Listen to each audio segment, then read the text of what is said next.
At the airport, she said, "Don't walk with me. You'll embarrass me in front of my friends." I nodded and let her go ahead. But when she came back weeks later, her ride home wasn't me. My girlfriend Rosie and I operate on different frequencies. My world is tangible and real. Hers is filtered and exists for an audience on a screen. For the first year and a half, this was a charming difference. But 6 months ago, she quit her stable marketing job to become a full-time influencer. We made a deal. I'd cover the major bills for a 6-month trial period to give her a runway to build her brand. She would use her savings for her business expenses. It was a short-term, calculated risk. I was investing in her, not signing a blank check for life. Almost immediately, her business expenses started looking a lot like shopping sprees, and my patience was wearing thin. The whole arrangement felt less like a partnership and more like I was the silent producer of her one-woman show. The cracks were showing. Little comments about how my life wasn't very aspirational. The way she'd talk to me like an assistant. This 3-week content creation trip to Europe was supposed to be her last big push before the 6 months were up, and she had to start contributing again. The airport incident wasn't the first red flag, but it was absolutely the last.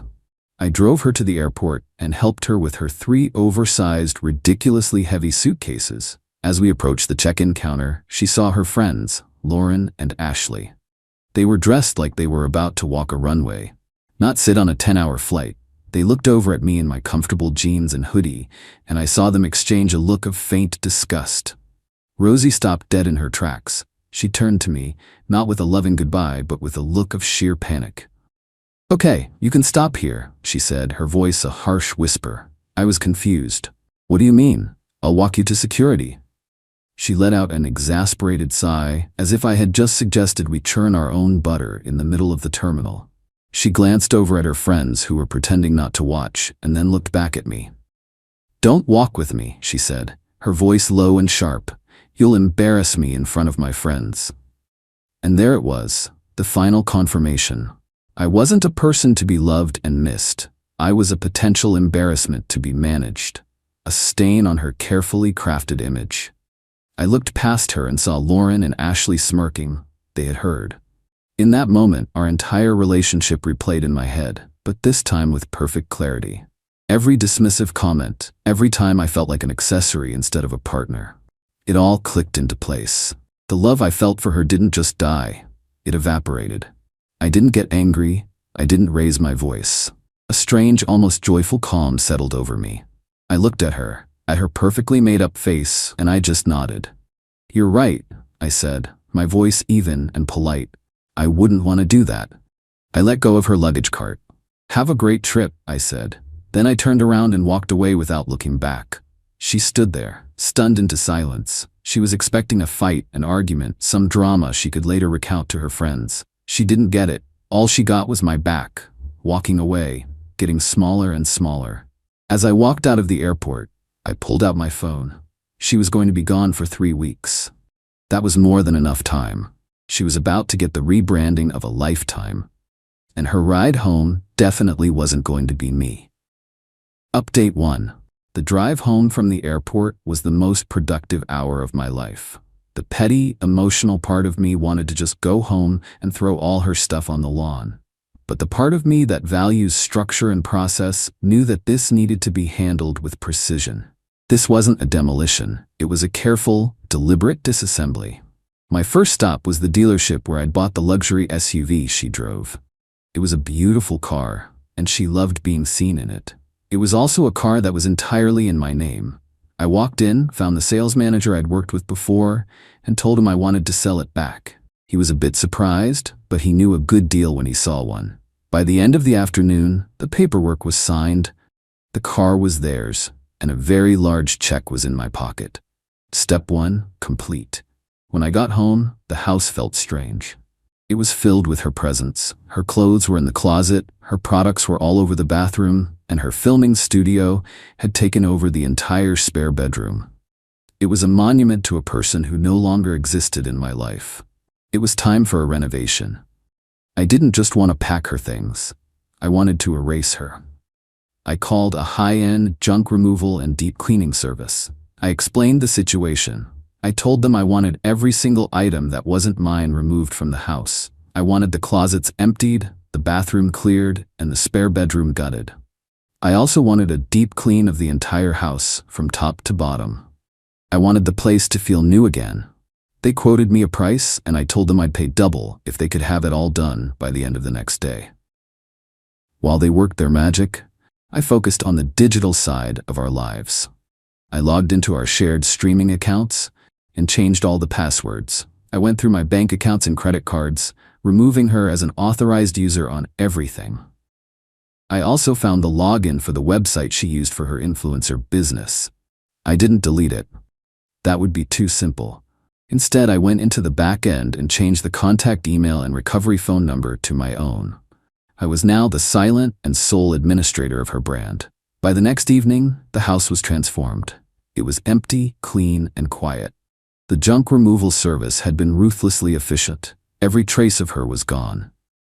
The spare bedroom, once a chaotic mess of ring lights and fast fashion, was now just an empty room, full of potential.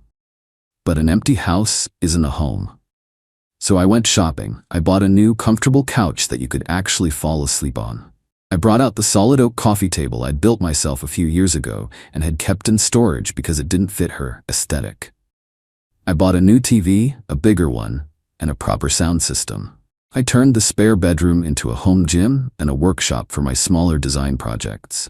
My life is built on making real, solid things, and I was finally reclaiming my space to do just that.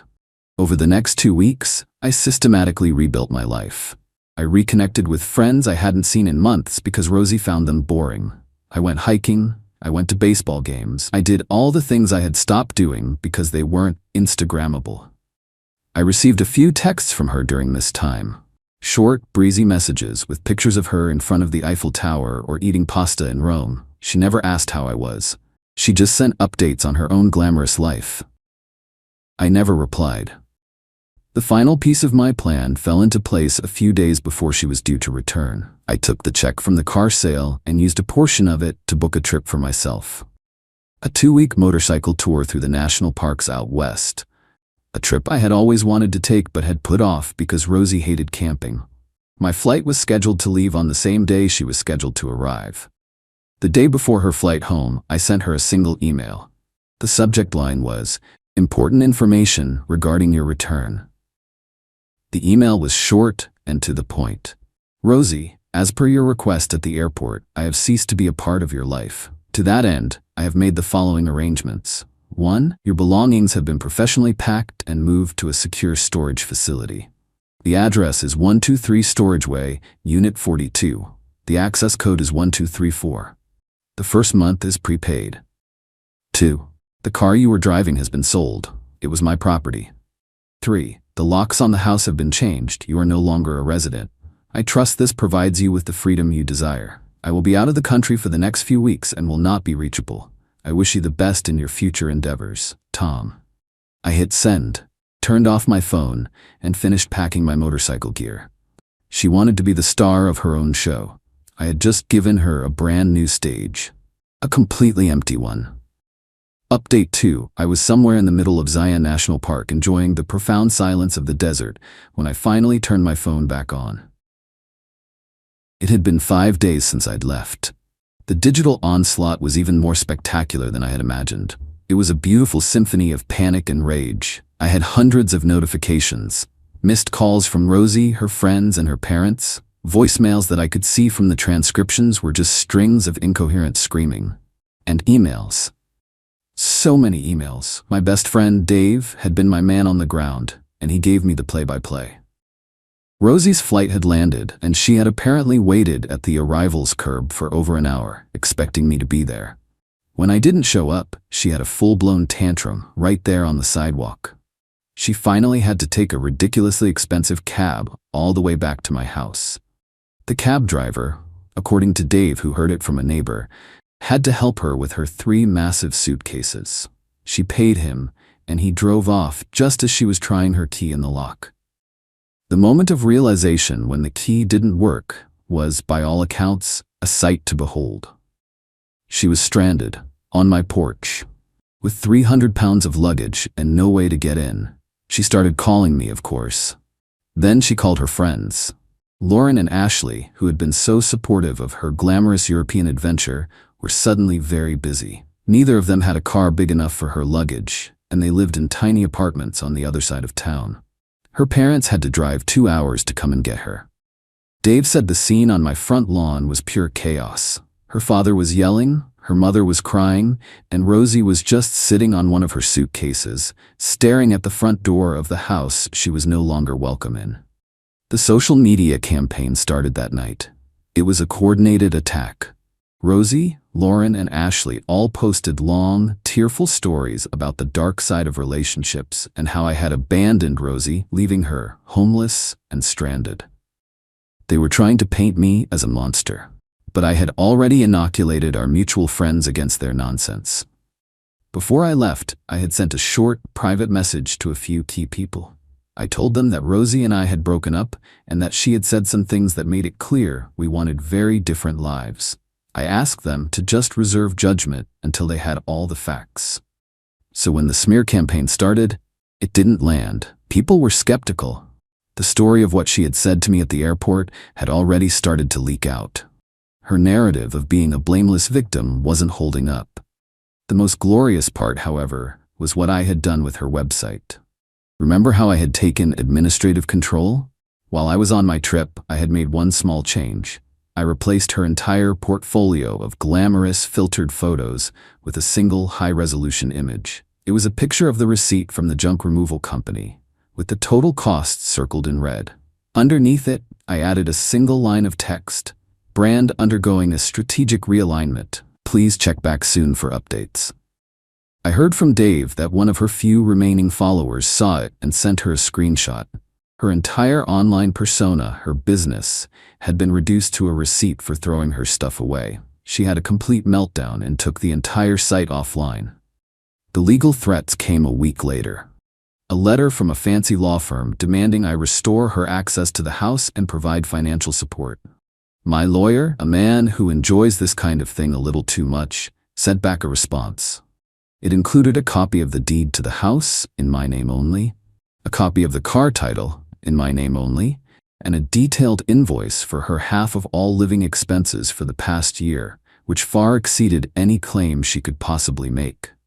The letter ended with a polite suggestion that if she wanted to pursue this in court, I would be more than happy to file a countersuit for the money she owed me. The legal threats stopped, the social media posts stopped.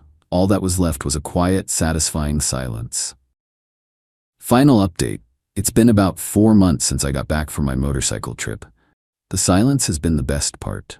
My house is my own. It's filled with things I've built, art I actually like, and a profound lack of drama. The story of Rosie's return and the subsequent implosion of her life became a sort of local legend among our friends. She and her parents had to hire a moving truck to go to the storage unit and retrieve her mountain of belongings. I'm told it was a very tense and unhappy family outing. She ended up moving back in with her parents. Her influencer career is, for all intents and purposes, over. Her brand was built on a lifestyle she couldn't sustain on her own. Without me to fund the trips, the clothes, and the fancy dinners, she had no content. Her feed, once a constant stream of glamorous updates, is now mostly just old pictures and sad, vague quotes about new beginnings. Lauren and Ashley, her loyal friends, are no longer in the picture. I heard they had a massive falling out. Apparently, they got tired of Rosie complaining and expecting them to support her financially. Their friendship, it seems, was as transactional as her relationship with me. I did have one final, indirect interaction with her. About a month ago, I got a call from a guy who owns a gallery downtown. He was a mutual acquaintance. "Hey Tom," he said, "I'm calling about a weird thing. Rosie was in here yesterday. She was trying to sell me some of the furniture that used to be in your house. Said she was an interior designer now." I just laughed. "And did you buy any of it?" "Are you kidding me?" he said. "It was all cheap, mass-produced stuff with no character. I told her it was worthless. She got really upset. Started going on about how you ruined her life and her career." He paused. "For what it's worth, man, you dodged a bullet. A big, expensive, poorly decorated bullet. And that really says it all. She saw me as an accessory to her life, a wallet to fund her ambitions. She thought my purpose was to stand in the background, out of frame, so I wouldn't embarrass her. She never understood that I wasn't in the background. I was the foundation. And when the foundation walks away, the whole pretty fake house comes crashing down. I'm not angry anymore. I'm just free. I'm planning another trip for the fall, maybe to Southeast Asia this time. I'm building new furniture for my house, pieces that are solid and real and will last a lifetime. I'm building a life that doesn't need to be photographed to be enjoyed. She wanted a life that looked perfect online. I just wanted a life that felt good in reality. It turns out, you can't have both if one is built on the other. She made her choice at the airport that day. She chose the image over the person. And in the end, the image was all she was left with. A blurry, fading picture of a life she used to have.